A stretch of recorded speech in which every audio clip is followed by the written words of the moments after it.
Hello, profiteers. Franklin, Tennessee's mayoral race got unsettling when self identified neo Nazis appeared at a candidate forum supporting mayoral hopeful Gabrielle Hanson. Concerns over extremist ideologies infiltrating local politics have been on the rise, and the Tennessee Active Club, who claim to be security for Hanson and is a known white supremacist group, openly promotes anti Semitism and racism. Hanson's association with key figures from this extremist group have been raising eyebrows. While she originally distanced herself from them, her failure to explicitly condemn their presence has been raising a few eyebrows and been of some concern. Now, 7 out of 8 members of the Franklin Board of Mayors and Aldermen have issued a joint statement denouncing the neo Nazis' intimidating behavior. They reaffirmed Franklin's commitment to democratic engagement and inclusivity, refusing to tolerate hatred and violence. The community watches closely as this unsettling episode continues to unfold. Um, Cross examiner, I mean, you probably have a take on this, do you? Absolutely. I think the it reminds me of a video from the internet 15 years old. So let me go on this sort of thing. And it makes this point perfectly about the problem with this case. This video has since been removed. It's been made private, but it was a comedy video, a one-man skit where he's pretending to be a movie producer. And the title was something like How Movies Get Made. And he says, hey, he's talking to a guy on the phone. I just read this book called Diary of Anne Frank. It's great. And it's out of copyright, so we can make it for free. We're going to make this movie. But I got 2 problems. One, the setting is static. They just stay in the attic the whole time. Let's make it dynamic. So I don't know, let's put them on a train or maybe a plane. Yeah, we'll put them on a plane. And then second, the bad guys, Nazis. Now, I don't know if Nazis go to see movies anymore, but if they do, I want them paying for my movie. So we need to change the villain in this story. That's what this reminds me of, that these politicians, whether they are actual Nazis or not, are so willing to put up with these extremists in their ranks that they will not condemn their actions. She knows who she came with, and all she said, and if I remember the story correctly, was, they're not with me. I didn't hire them. That's it. She wouldn't say, oh, and by the way, Nazi bad.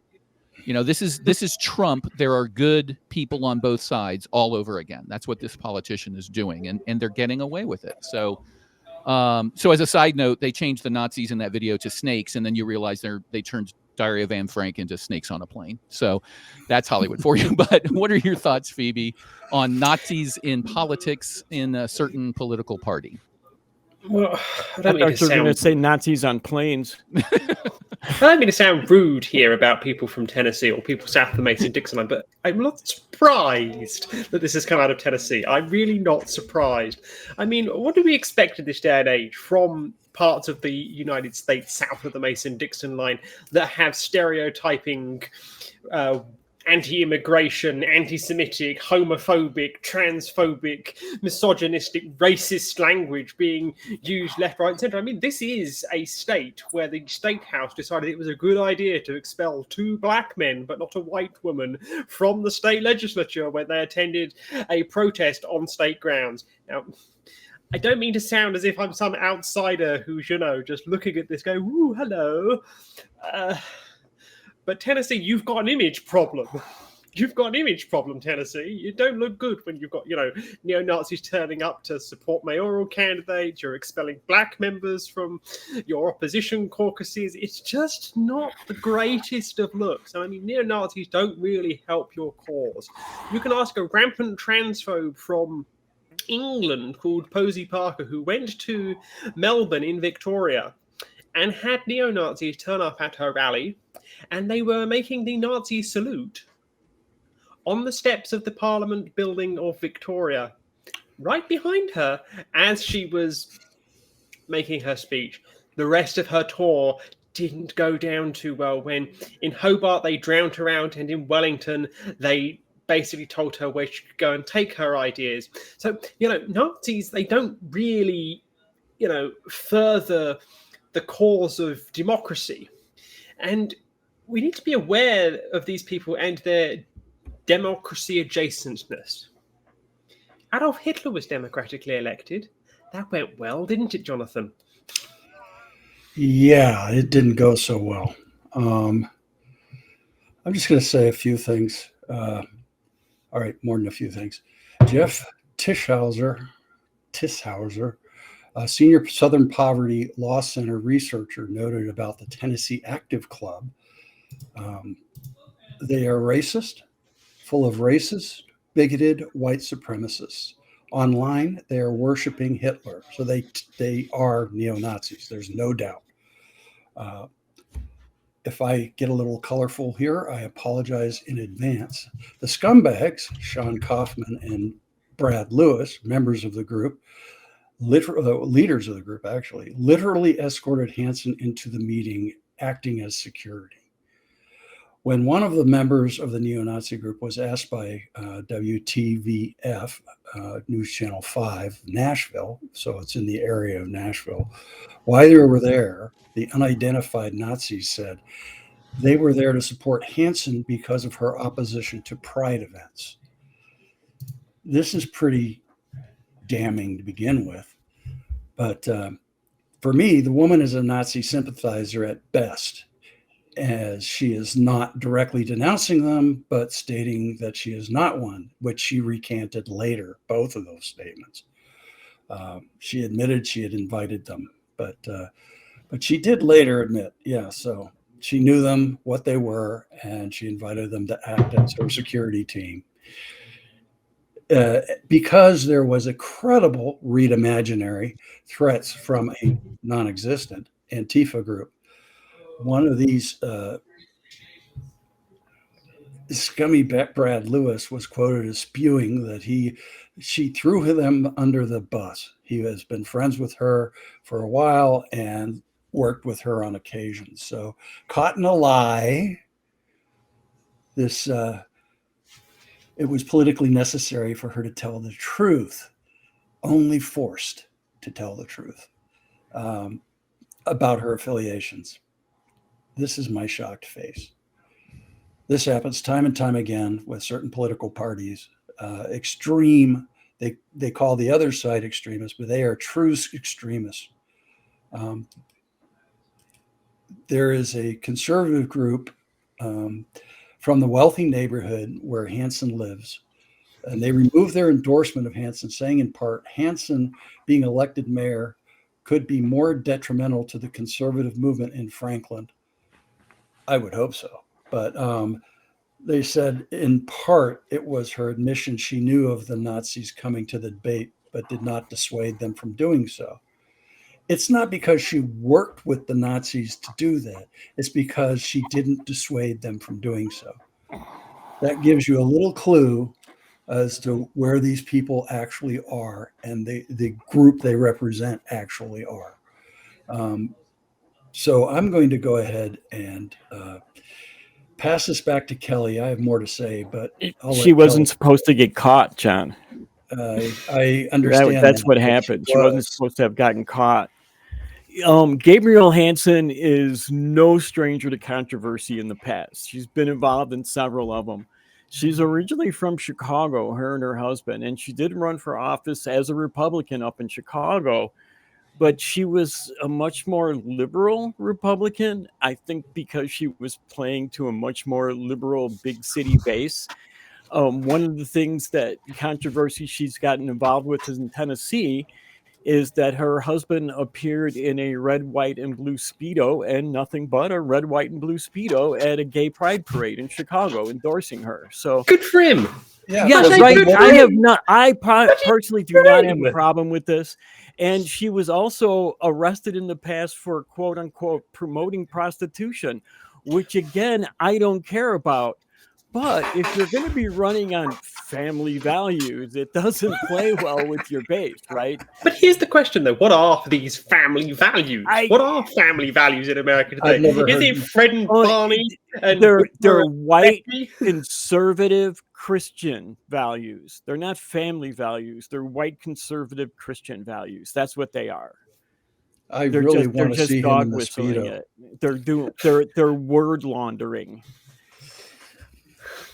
One of the other things is that before the Covenant shooting in Nashville, she claims that she warned the police several times that the shooting was going to happen, and that they ignored her calls. But unfortunately, she had a documentarian come to her house to make a documentary about her, and he actually has her on film.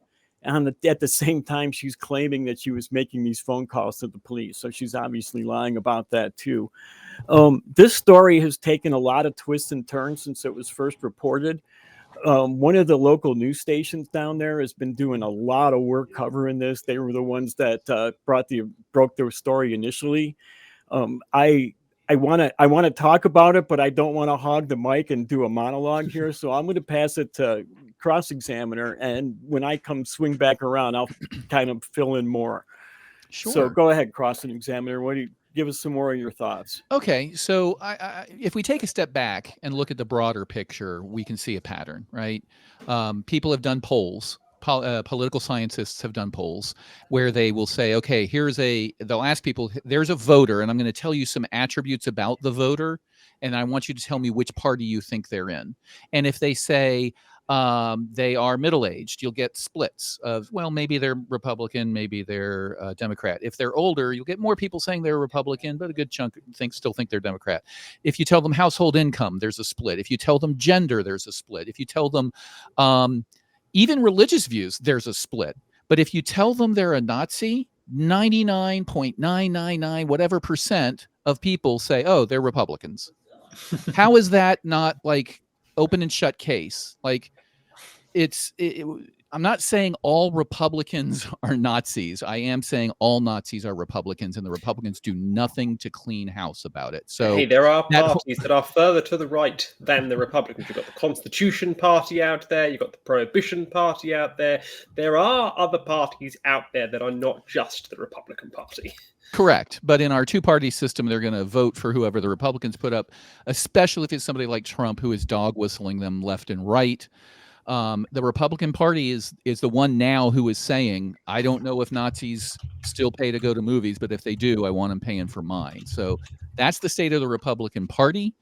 And it's their problem. And it has been forever, but especially after Obama got elected. There's a political scientist out in UCLA who's done multiple books. One of them is called Obama's Race. I highly recommend people read it. It basically gives you open and shut case to say the reason that Trump came to power is it was a white religious revolt against a black man becoming president. And that's how the Nazis have felt comfortable now coming out of the woodworks. What are your thoughts there, Phoebe? I mean, I shouldn't be surprised by the intersectionality here. I mean, this is not the same kind of conservative right that Bill Clinton experienced when he was being gone over by special counsels and so on. This is a different level of conservative, different level of right, different level of where the needle has shifted. Because on today's political spectrum, the investigations of Bill Clinton would be small fry. It would just be, it wouldn't be worth their while. They would go up for something far worse. And it would probably all be conspiracy theory as well, because that's where we seem to be with the world today. A lot of the stuff that Bill Clinton was investigated for in the 1990s was serious issues that he was dealing with. So a member of his staff committed suicide. There was some land dealings that weren't 100% above board. At the end of his term of office, Bill Clinton had his Supreme Court bar admission removed. So Bill Clinton did have some issues that they were investigating. It feels today that if there was a similar investigation, it wouldn't matter that there was something there or not. It's a different breed of conservative that we're dealing with here, when you can be Nazi adjacent, and that's not enough as a disqualifying factor for you to say, What are you doing here? You're a Nazi. It wasn't really disqualifying back then either. Ask David Duke. Yeah. Very good point. Very good point. Yeah, if I curl my hair right, nobody notices. Yeah. But yeah, you do make a valid point. In Louisiana, they did elect David Duke to the state house, and he did get into the runoff, and they did have the famous line of vote for the snake. Sorry, vote for the lizard, not the wizard. Because the incumbent Louisiana governor was actively under investigation for corruption. I mean, this should surprise me, but it doesn't. Mm-hmm. John, you have more? Yeah. We have so much work to do in the southern states. It really is making me nauseous that even this West Haven conservative group is against historical lynching markers, not just pride events. And they're against LGBTQ tolerance, no, not acceptance as fellow citizens. Just tolerating our existence seems to be a mountain they can't climb. So as for the Nazi extremists, they're mealy-mouthed, double-dealing group of spineless, bilge-sucking, turd-chasing, scummy scupper trout. And anybody who's been in the Navy knows what I just said. Have to you be had me at scupper trout. Yeah. Have to be kept out of politics. Vote these scumsuckers and to a political death whenever and wherever you find them. And so in so doing, you're going to honor the victims of these people who died and those who fought and died fighting them in World War II. Regardless of the PR there and the attempts at painting the rest of us Americans under a broad brush of being liberals, which most of us who are in the center of things do not agree with. We need to polish their tarnish off the United States with as much toilet cleaner as we have. My rant's over. One-way check valve, just to tell you, is a snipe talk for a self-serving person, and that's what this person is who is running for mayor. And I just want to know that snipes are what they call, there's two types, fresh air and whole snipes. I was a whole snipe, and that's the people who work in the very hot boiler rooms or the very complicated machinery rooms.